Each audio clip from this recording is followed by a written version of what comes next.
Hello everyone. तो आप सभी कैसे हैं? सभी को हरे कृष्णा राधे राधे।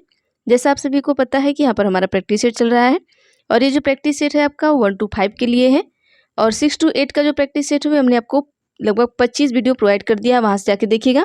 6 to 8 के भी जो बच्चे हैं वो इसको भी देख सकते हैं क्योंकि यहाँ से भी आपके क्वेश्चन बहुत सारे फंसते हैं, तो यहाँ से भी आप क्वेश्चन को देख सकते हैं। जो हमारे पुराने बच्चे हैं उन्हें सभी को पता है कि प्रैक्टिस सेट कैसे होती है। जो नए बच्चे हैं उन्हें बता देना चाहते हैं कि आप सबसे पहले नंबरिंग किया करिए। जैसे आज हम क्वेश्चन नंबर 11 से पढ़ा रहे हैं, तो 11, 12, 13, 14 इस तरीके से आप क्या करिए, नंबरिंग करिए। मैं क्वेश्चन पढ़ती हूँ, आप अपने से अपना उत्तर दीजिए। मान लीजिए क्वेश्चन नंबर 11 का आपने ए उत्तर दे दिया, तो जो आपका जब सही उत्तर होता है मैं उत्तर बताऊँगी, तो जब मैं बताती हूँ तो सही उत्तर होता है तो सही करिए, गलत होता है तो गलत करिए। लास्ट में आप काउंट करिए कि आपने 15 नंबर में से कितना नंबर गेन किया है। तो चलिए इस तरीके से आप एक पेन और कॉपी लेकर बैठा करिए आप सभी। चलिए हम स्टार्ट करते हैं। आप सभी कह रहे थे कि मैम हिंदी की क्लासेस, एसएसटी की क्लासेस, वो सारी भी क्लासेस हो जाएंगी। थोड़ा आपकी जो सीडीपी की क्लासेस है थोड़ा बहुत हो जाए, उसके बाद जैसे टाइम मिलता है हम एक एक करके सारी क्लासेस को आपको प्रोवाइड कर देंगे। तो चलिए क्वेश्चन नंबर 1 से हम देख लेते हैं। क्वेश्चन नंबर 11 है, क्योंकि कल हमने क्वेश्चन नंबर 10 तक पढ़ा दिया था। 11 से आप देखिएगा। क्वेश्चन नंबर 11 है कि डैश डैश के अतिरिक्त बुद्धि के निम्नलिखित पक्षों को स्टर्नबर्ग के त्रितंत्र सिद्धांत में संबोधित किया गया है। ऑप्शन 1 है संदर्भगत, 2 है अवयवभूत, 3 है सामाजिक, 4 है आनुभाविक। क्वेश्चन ध्यान से पढ़िएगा। क्या कहा है कि अतिरिक्त बुद्धि के निम्नलिखित पक्षों को स्टर्नबर्ग के त्रितंत्र सिद्धांत में संबोधित किया गया है। त्रितंत्र सिद्धांत में किसको संबोधित किया गया है?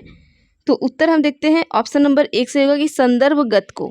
ठीक है, संदर्भगत को क्या किया गया? त्रितंत्र सिद्धांत में संबोधित किया गया है। नेक्स्ट क्वेश्चन देखते हैं।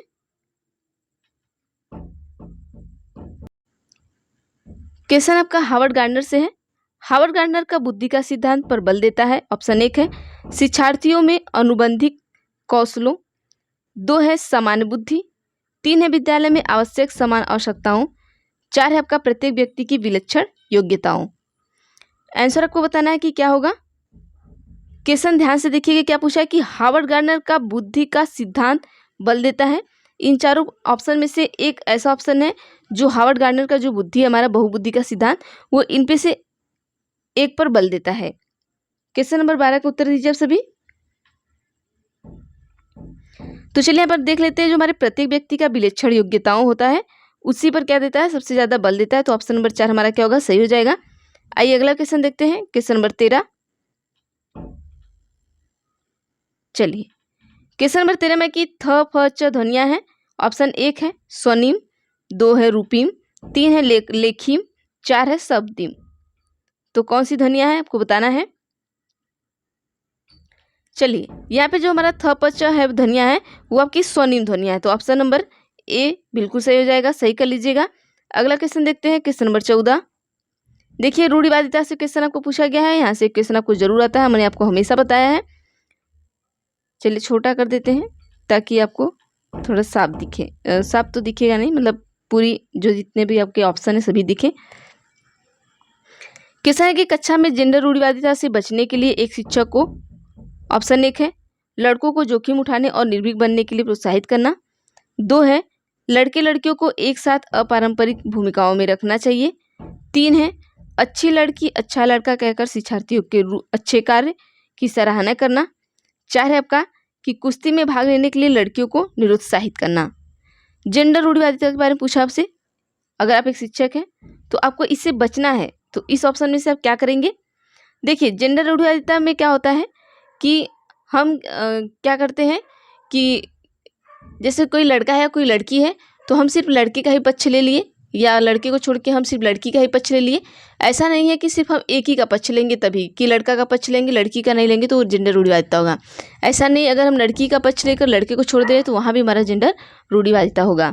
जैसे इसमें क्या होता है जेंडर रूढ़िवादिता में, जैसे कि कोई आप एक शिक्षिका हैं, अपने कॉलेज में पढ़ा रही हैं या कहीं भी पढ़ा रही हैं, पढ़ाने के बाद क्या होता है कि आप किसी लड़के से क्वेश्चन पूछ रही हैं, वो नहीं बता पा रहा तो उसको समझा के क्वेश्चन को पूछ रही हैं। किसी लड़की से वही पूछ रही हैं, उसको नहीं आ रहा तो आप उसको हटा दे रही हैं और दूसरी साइड चली जा रही हैं, दूसरे से तुरंत क्वेश्चन पूछ रही हैं। तो ये इसमें क्या है, जेंडर रूढ़िवादिता चल रही है। लड़के को मान्यता दी है लड़के से क्वेश्चन पूछ रही हैं, लड़के को बाद में समझा भी रही है 10 मिनट, लेकिन लड़की की कोई मान्यता नहीं है। तो यही होता है। तो चलिए यहाँ पर देखते हैं क्वेश्चन नंबर 14 का जो सही उत्तर होगा ऑप्शन नंबर 2 सही होगा। लगा लीजिएगा कि लड़के लड़कियों को एक साथ अपारंपरिक भूमिकाओं में रखना चाहिए। अगला क्वेश्चन देखते हैं।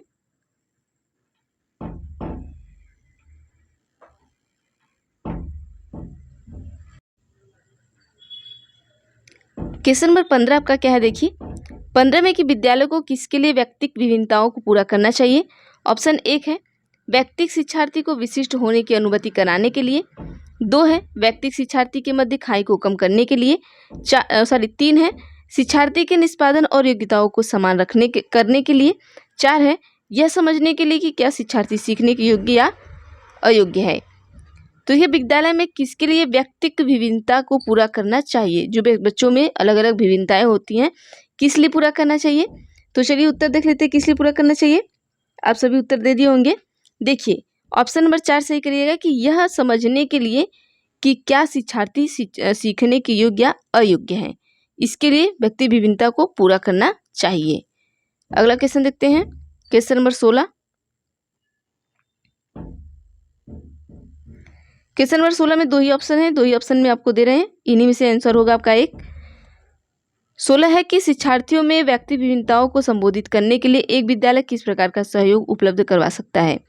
ऑप्शन 1 है सभी शिक्षार्थी के लिए समान स्तर की पाठ्यचर्या का अनुगमन करना, 2 है बाल केंद्रित पाठ्यचर्या का पालन करना और शिक्षार्थियों को सीखने के अनेक अवसर उपलब्ध कराना।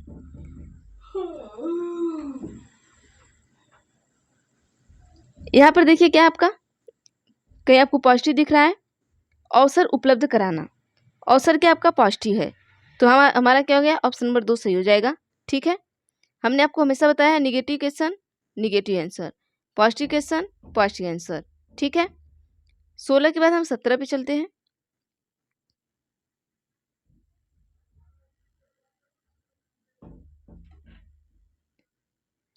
क्वेश्चन नंबर 17 है कि सतत और व्यापक मूल्यांकन डैश डैश पर बल देता है। ऑप्शन 1 है बोर्ड परीक्षाओं की अनावश्यकता पर, 2 है सीखने को सुनिश्चित करने के लिए व्यापक स्केल पर नियंत्रण परीक्षण, 3 है सीखने को किस प्रकार अवलोकित रिकॉर्ड और सुधारा जाए इस पर, 4 है कि शिक्षण के साथ परीक्षाओं का सामंजस्य। अब देखिए सतत और व्यापक मूल्यांकन पर बल क्या देगा आपको ये बताना है। सतत का मतलब होता है आपका लगातार मूल्यांकन जो होता है। ठीक है, सतत एवं व्यापक मूल्यांकन डैश डैश किस पे आपका बल देता है। तो क्वेश्चन नंबर 17 का जो सही उत्तर होगा बताइएगा। ऑप्शन नंबर 3 होगा कि सीखने के किस प्रकार अवलोकित रिकॉर्ड और सुधारा जाए इस पर क्या करता है आपको बल देता है। अगला क्वेश्चन देखते हैं क्वेश्चन नंबर 18।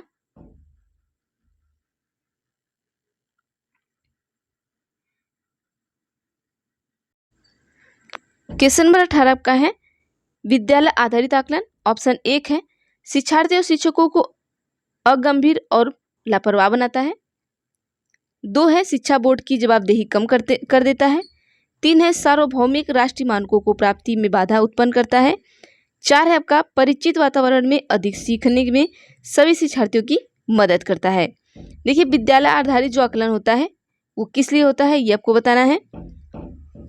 तो आपका क्वेश्चन नंबर 18 का जो सही उत्तर होगा ऑप्शन नंबर 4 सही होगा कि परिचित वातावरण में अधिक सीखने में सभी शिक्षार्थियों की मदद करता है। क्या विद्यालय आधारित जो हमारा आकलन होता है।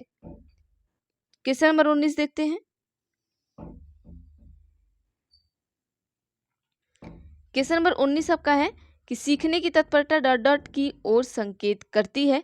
ऑप्शन 1 है थार्नडाइक का तत्परता का नियम, 2 है शिक्षार्थियों का समान योग्यता स्तर, 3 है सीखने के सत्यात्मक में शिक्षार्थियों का वर्तमान संज्ञानात्मक स्तर, 4 है सीखने के कार्य की प्रकृति को संतुष्ट करना।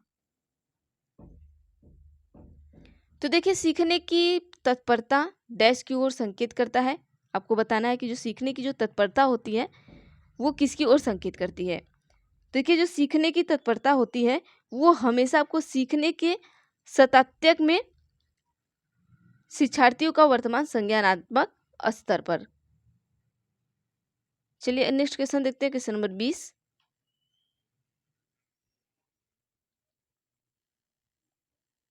ये भी क्वेश्चन आपका बहुत बड़ा है।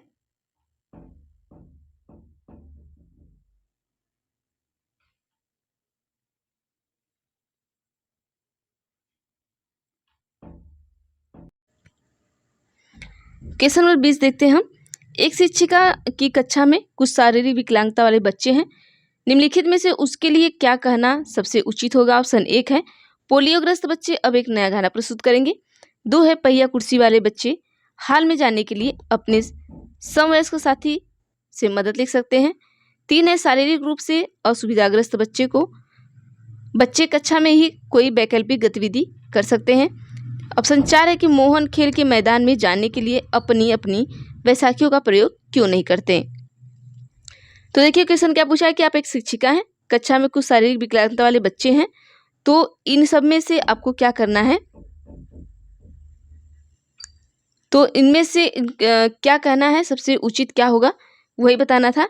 तो क्वेश्चन नंबर 20 का जो सही उत्तर होगा आपका ऑप्शन नंबर 3 होगा कि शारीरिक रूप से असुविधाग्रस्त कक्षा में ही कोई वैकल्पिक गतिविधि कर सकते हैं।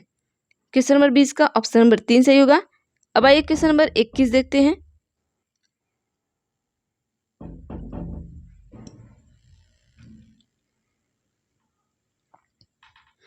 क्वेश्चन है डॉट डॉट के अतिरिक्त निम्नलिखित सभी के कारण अधिगम अक्षमता उत्पन्न हो सकती है।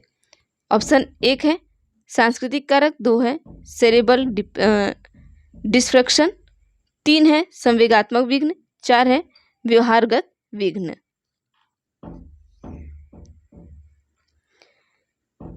तो 21 का जो सही उत्तर होगा बताइएगा। देखिए जो सांस्कृतिक कारक होता है इसके अलावा सभी कारण अधिगम अक्षमता में उत्पन्न हो सकती है। ठीक है, तो ये सभी कारण है यहाँ पे। ऑप्शन नंबर 1 सही हो गया। अगला क्वेश्चन देखते हैं हम। क्वेश्चन नंबर 22 आपका है कि एक समावेशी विद्यालय, ऑप्शन 1 है शिक्षार्थियों की निर्योग्यता के अनुसार उनकी सीखने की आवश्यकताओं को निर्धारित करता है। 2 है शिक्षार्थियों की क्षमता की परवाह किए बिना सभी के अधिगम परिणामों को सुधार के लिए प्रतिबद्ध करता है।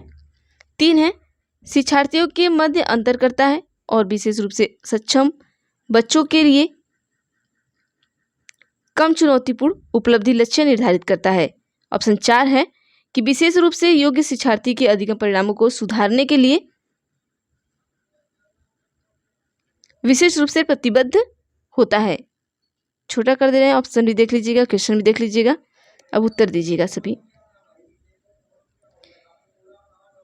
आप सभी ने उत्तर दे दिया होगा। तो चलिए हम देखते हैं क्वेश्चन नंबर 22 का जो सही उत्तर होगा आपका क्या होगा? ऑप्शन नंबर 2 हमारा बिल्कुल सही हो जाएगा।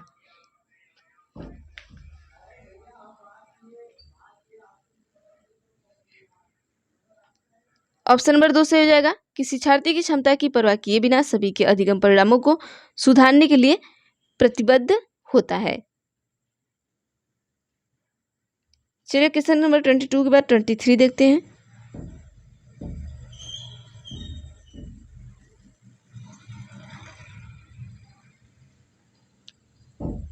क्वेश्चन नंबर 23 है कि प्रतिभाशाली शिक्षार्थी को, ऑप्शन 1 है अधिगम निर्योग नहीं कर सकते, 2 है ऐसे सहयोग की आवश्यकता होती है जो सामान्यतः विद्यालयों द्वारा उपलब्ध नहीं कराए जाते, 3 है शिक्षक के बिना अपने लक्ष्य को व्यवस्थित कर लेते हैं, 4 है अन्य शिक्षार्थियों के अच्छे मॉडल बन सकते हैं। उत्तर दीजिए क्या होगा? जो प्रतिभाशाली शिक्षार्थी हैं, एक सेकेंड, क्वेश्चन नंबर का 24 है डैश डैश के कारण प्रतिभाशालीता होती है। ऑप्शन 1 है मनोसामाजिक कारकों, 2 है आनुवंशिक रचना, 3 है वातावरणीय अभिप्रेरणा, 4 है 2 और 3 का संयोजन। तो देखिए डैश डैश के कारण प्रतिभाशाली होती है, तो प्रतिभाशाली क्या होती है? इनके अलावा में से होती है। ठीक है, तो क्वेश्चन नंबर 24 का जो सही उत्तर होगा वो आपका ऑप्शन नंबर 4 सही होगा कि 2 और 3 का समायोजन। अगला क्वेश्चन देखते हैं 25।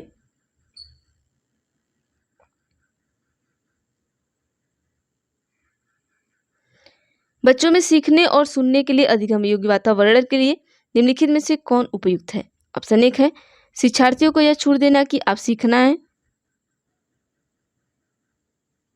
शिक्षार्थियों को यह छूट देना कि क्या सीखना है और कैसे सीखना है।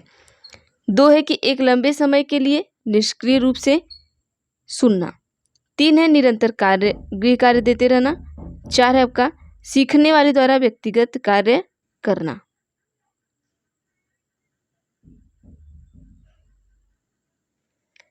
तो चलिए देख लेते हैं यहाँ पर क्वेश्चन नंबर 25 का ऑप्शन नंबर 1 बिल्कुल सही होगा कि शिक्षार्थियों को यह छूट देना कि क्या सीखने और कैसे सीखना है।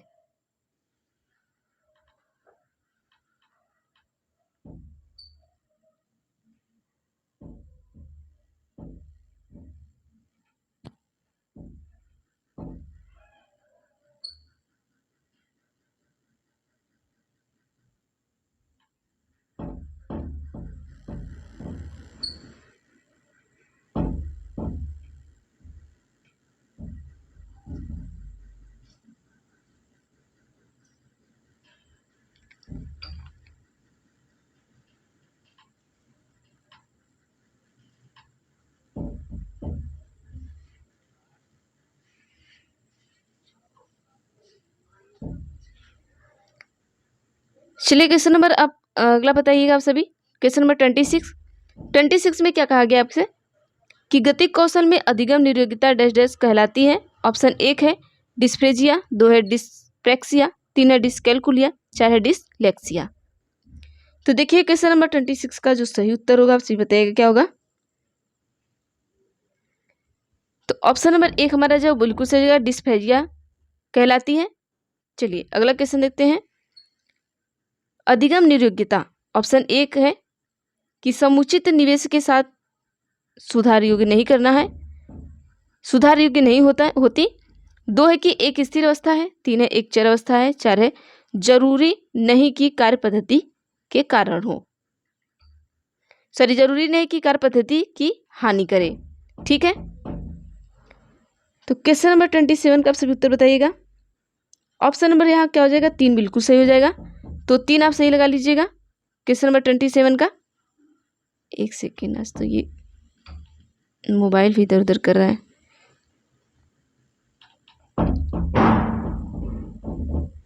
देखिए 27 का हमने क्या उत्तर बताया था, ऑप्शन नंबर 3 लगा लीजिएगा आप सभी। ठीक है, एक चर अवस्था है।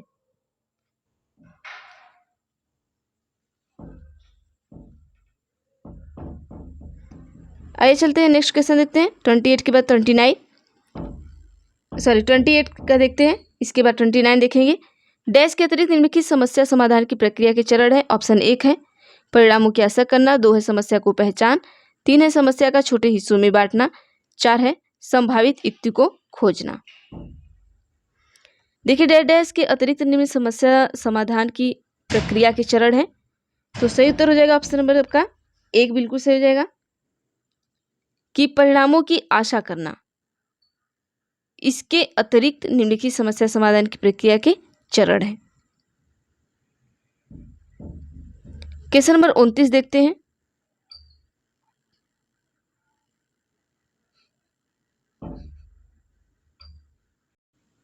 क्वेश्चन नंबर 29 है कि एक शिक्षक को, ऑप्शन 1 है कि व्याख्यान पर अधिक ध्यान देना चाहिए और ज्ञान के लिए आधार उपलब्ध करना चाहिए। 2 है शिक्षार्थी द्वारा की गई त्रुटियों को एक भयंकर भूल के रूप में लेना चाहिए और प्रत्येक त्रुटि के लिए गंभीर टिप्पणी देनी चाहिए। 3 है कि शिक्षार्थी कितनी बार गलती करने से बचता है, इसे सफलता के माप के रूप में लेना चाहिए। 4 है कि जब शिक्षार्थी बच्चों को संप्रेषित करने की कोशिश कर रहे हो तो उन्हें ठीक नहीं करना चाहिए। ऑप्शन क्या सही होगा बताइएगा। तो चलिए देखते हैं, एक शिक्षक को डैश डैश है तो क्या होना चाहिए। तो 29 का आपको होगा ऑप्शन नंबर 4 सही होगा कि जब शिक्षार्थी विचारों को संप्रेषित करने की कोशिश कर रहे हो तो उन्हें ठीक नहीं करना चाहिए। चलिए अगला क्वेश्चन देखते हैं। क्वेश्चन नंबर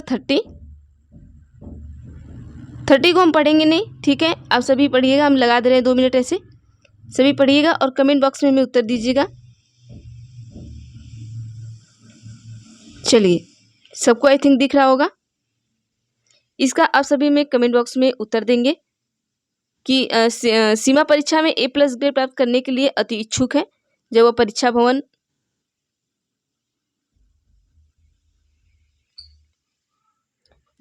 भवन में दाखिल होती है तथा परीक्षा प्रारंभ होती है, वह अत्यधिक नर्वस हो जाती है। उसके पांव ठंडे पड़ जाते हैं, उसके हृदय की धड़कन बहुत तेज हो जाती है और वह उचित तरीकों से अपने उत्तर नहीं दे पाती। इसका मुख्य कारण हो सकता है, तो आपको इसका उत्तर बताना है। आज हम इसका उत्तर नहीं बताएंगे। क्वेश्चन नंबर 30 का आप सभी कमेंट बॉक्स में हमें उत्तर बताइएगा कि क्या होगा। ठीक है, तो आज के लिए इतना ही करते हैं, बाकी हम नेक्स्ट वीडियो में देखते हैं। तो चैनल पर जो नए हैं प्लीज़ चैनल को आप सभी सब्सक्राइब कर लिया करिए, बेल आइकन को क्लिक कर लीजिएगा ताकि मैं जो भी वीडियो बनाऊँ आप तक जरूर पहुँचे। तो थैंक यू एवरीवन।